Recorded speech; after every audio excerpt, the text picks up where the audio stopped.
नमस्कार मित्रांनो, लाडक्या बहिणीसाठी अत्यंत महत्त्वाची अशी बातमी येत आहे की लाडक्या बहिणी जे आतापर्यंत लाडक्या बहिणीचे जे उर्वरित हप्ते होते यांचे लाभ घेत होते, जे लाडक्या बहिणी आतापर्यंत 1,500 रुपयाचा लाभ घेत होते त्यांच्यासाठी हे धक्कादायक बातमी आहे की लाडक्या बहिणी आता ते अपात्र ठरणार आहेत। इथून पुढे त्यांचे हप्ते बंद होणार आहे, कारण की राज्य सरकारने नवीन GR निर्गमित करून हे 7 नियमाबद्दल आपल्याला लाडक्या बहिणीचे सांगितलेले आहे। आता हे 7 नियम कोणते आहे आणि कोणत्या लाडक्या बहिणी अपात्र ठरणार आहे आपण या व्हिडिओमध्ये बघणार आहोत, तर हा व्हिडिओ शेवटपर्यंत बघा। राज्य सरकारने महिलांसाठी सुरू केलेली लाडकी बहीण योजना ही एक महत्त्वाकांक्षी आणि लोकभिमुख योजना आहे। जून 2024 मध्ये मुख्यमंत्री एकनाथ शिंदे सरकारने या योजनेची घोषणा केली होती आणि तात्काळ अंमलबजावणी करत जुलै 2024 पासून पात्र महिलांना दरमहा 1,500 रुपयाचा पहिला हप्ता मिळू लागला। आतापर्यंत या योजनेचे 12 महिने पूर्ण झाले आहेत, मात्र आता सरकारने या योजनेतील पात्र अर्जदाराची फेरपडताळणी सुरू केली आहे। परिणामी अनेक महिलांचे अर्ज बाद करण्यात आले असून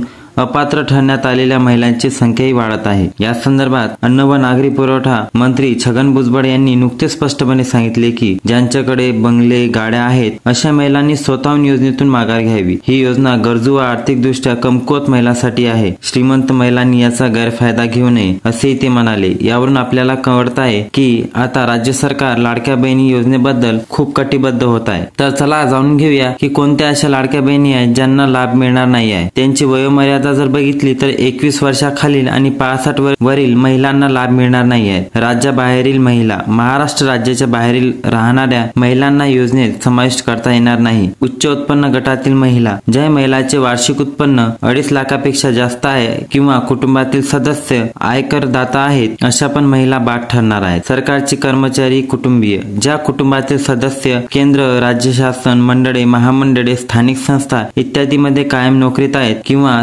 सेवानिवृत्तीनंतर निवृत्ती वेतन घेत आहे असे पण महिला यामध्ये बाद ठरणार आहेत। इतर सरकारी योजनेचे लाभार्थी, ज्या महिलांच्या आधीच संजय गांधी निराधार योजना किंवा तत्सम योजना घेतलेली आहे अशा पण महिला बाद करण्यात येतील। राजकीय पदाधिकारी कुटुंबातील महिला, आजी माजी आमदार, खासदार अथवा सरकारी संस्थातील अध्यक्ष, संचालक यांचे कुटुंबीय जे महिला असतील त्यांना पण या योजनेतून वगळण्यात येईल। 4 चाकी वाहनधारक, ट्रॅक्टर वगळता इतर कोणतेही 4 चाकी वाहन जसे की कार, SUV असणाऱ्या कुटुंबातील महिलांना सुद्धा याचा लाभ मिळणार नाही। लाडकी बहीण योजनेबाबत महत्त्वाची माहिती। लाडकी बहीण योजना ही 2024 मध्ये सुरू झाली आणि याचा पहिला हप्ता जुलै 2024 ला मिळालेला आहे। हे जर मासिक हप्ता जर बघितला तर 1,500 रुपये महिलांना मिळत असतो। लाभार्थ्यांमध्ये फेरपडताळणी सध्या सुरू झालेली आहे आणि यामध्ये अपात्रतेची कारणे जास्तीत जास्त वयोमर्यादा, उत्पन्न मर्यादा, सरकारी नोकरी, वाहने, राजकीय पद हे ठरत आहेत। तरी या 7 नियमात जर तुम्ही बसत असेल तर तुम्हाला घाबरण्याची आवश्यकता नाही आहे।